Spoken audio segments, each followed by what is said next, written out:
Welcome to Northwest Air Guns. I'm John, and I've got good news for you if you happen to be a Super 10 owner, and I myself am, in fact, a BSA Super 10 owner. And the good news is that Huma Air has developed a drop-in regulator to replace the old cigar-style regulator in these guns. And if you're a Super 10 owner, you know that the thing that causes the most problems on these guns is the regulator. It's reliable until it isn't, and then you've got to do something about it. So this is a real welcome alternative to having to rebuild it yourself or send in the regulator to be rebuilt. And here in the United States, I don't even know who does rebuilding on these. So anyway, what we're going to do today is we're going to take the Huma regulator and we're going to install it and see how it works. Okay, well here's the regulator, the original regulator here, and we'll take it out in just a second. I didn't show removing the stock. You can look at those old videos that we have up. It goes all through the disassembly. But the regulator sits under this, well, I don't know what you call it, but we're going to go ahead and pull this off. Okay, it's easier to get this regulator out if you caulk the gun first. So we've got it caulked, and we should be able to pull it out, and there it is.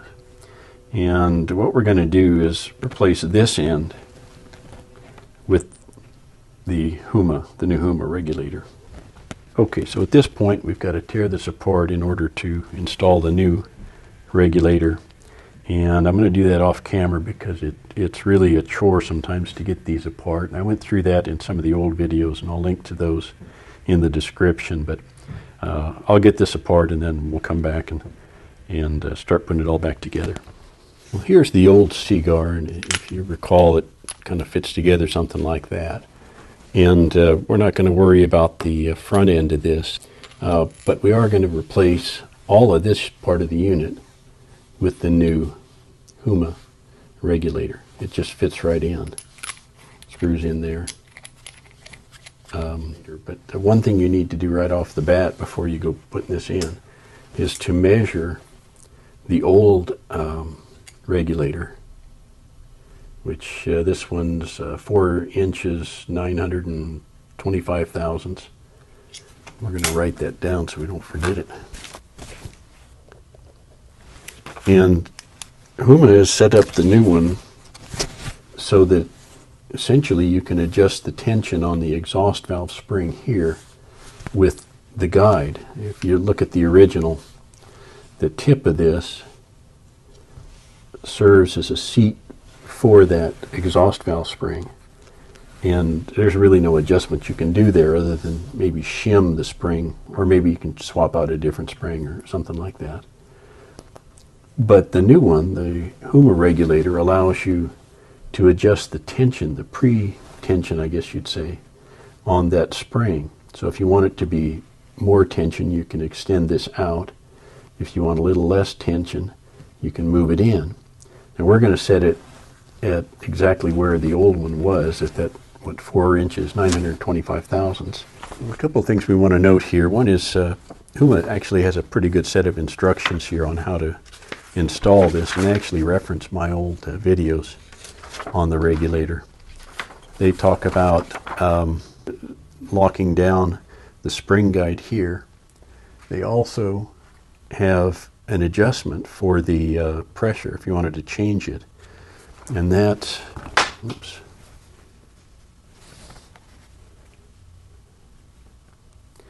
that's at the bottle end. I don't know if you can see that or not. That's a little slot in there, and they show it on their instructions here. And you can actually put a screwdriver in there and turn it, and half a turn will adjust the pressure by about 15 bar. Clockwise makes it decrease, counterclockwise will increase the pressure. So you can adjust that if you want to. I'm not going to. I'm going to leave it just the way they sent it. And then the other thing is this end piece here. This is the probe that fits into the bottle, and that's what pops the valve off in the bottle, and then the air can flow through into the regulator and into the gun. And this piece here, they call this the valve pusher, valve on the bottle, I guess. So we screw that in. We're getting it now. There we go. Screw that in. It says until it hits the aluminum part with the small extruded cylinder pointing out. Okay, well, that's pretty obvious, I guess, but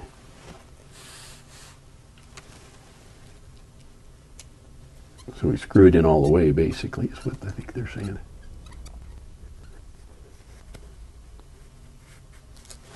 Okay, so this is ready to go. Oh, I was going to mention too, there's a little hole here, and this is a breathe hole so that you can, you basically you're letting it breathe to atmosphere so that air pressure doesn't build up in the regulator and cause it to, change settings on you, essentially.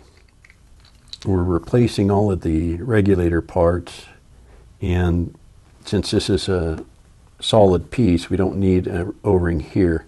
There is an O-ring on this side, and they supply that with the unit.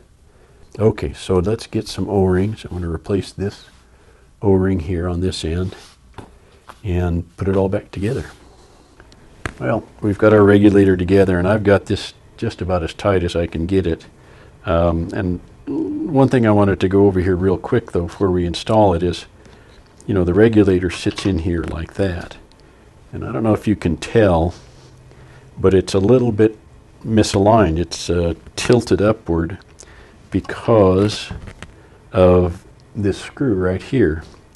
And originally that screw was intended, you can see there's a little recess here, and I think that recess went over the screw, and then that kept the regulator from twisting as you unscrewed the bottle, so you couldn't untwist the regulator, or at least this end of the regulator.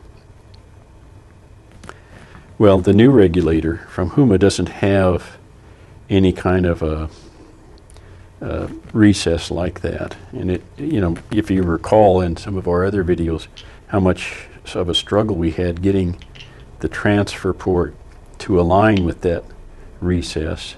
Well, now we don't have a recess, and so what happens is when you put this in, it may be tilted up, and I've seen some other people online that have these Huma regulators, and they don't seem to have a problem. So I don't know if there's a change in the production of these at some point to change the alignment or what, but that's what I've got to deal with here.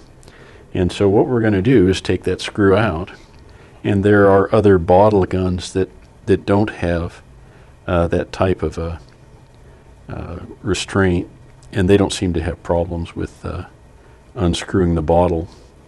What that means too is you don't have to worry about aligning anything at this end with the transfer port. You just put it in like so, and you're ready to go. Now, of course, we need the O-ring to go on the transfer port here, and that should get in there. Come on. Doesn't seem to like it there. Well, okay. Let's try this. See how you like that. Okay, so there it is. Put the stock lug back in. And these 4 screws.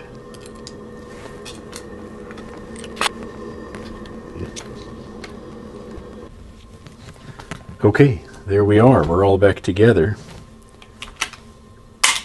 Shoots like it should. Now let's go ahead and put a bottle in here and see what happens.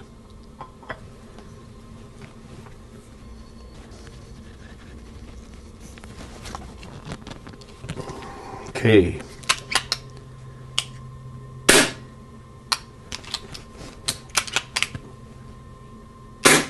Okay, it works.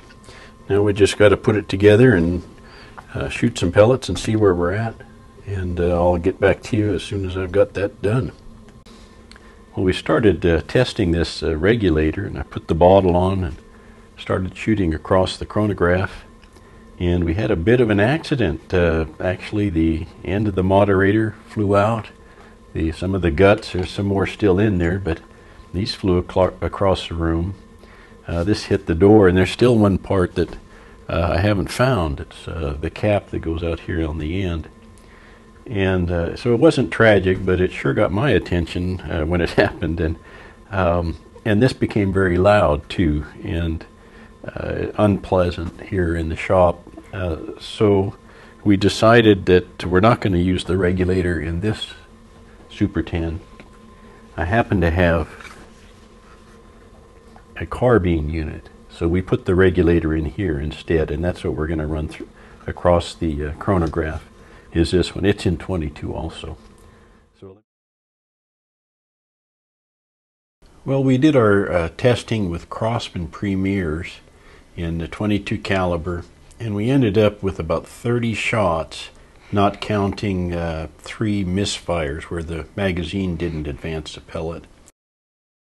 We averaged about 754 feet per second for an average of about 18 foot-pounds.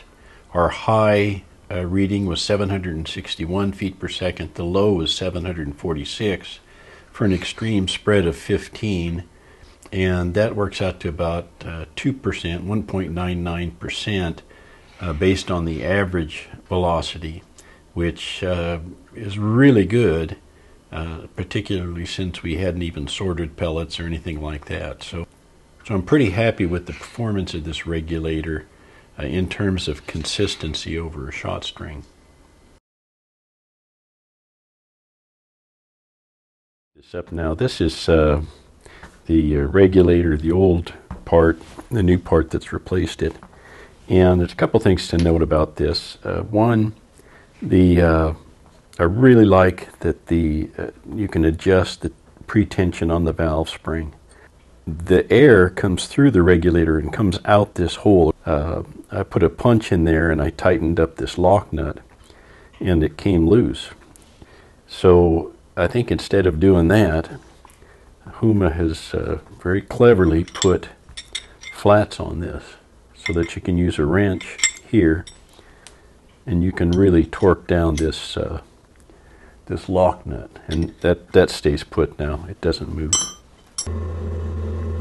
So you can see that the volume of air is different in the plenum here. The plenum is essentially the inside of this tube, the cigar.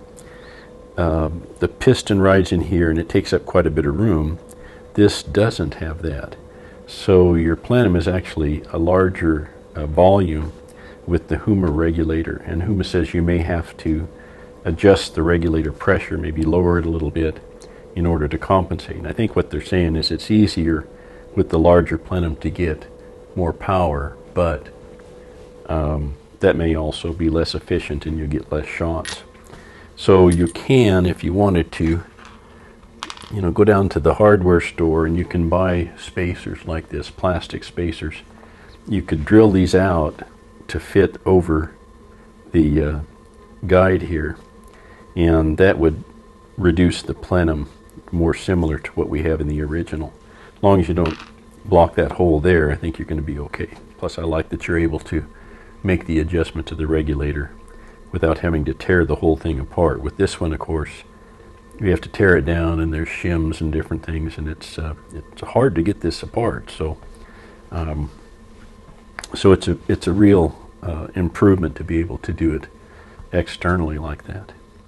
One of the issues I always had with this regulator was getting it apart and taking it together, because you had to line up the transfer port and this recess, that fits into that screw. And it seemed like they were always not quite lined up, and you really had to torque the heck out of it to get this to align properly. Well, with the new one, you can take that screw out and you don't have to worry about aligning. And the flats, actually, another benefit is that means you can use a wrench.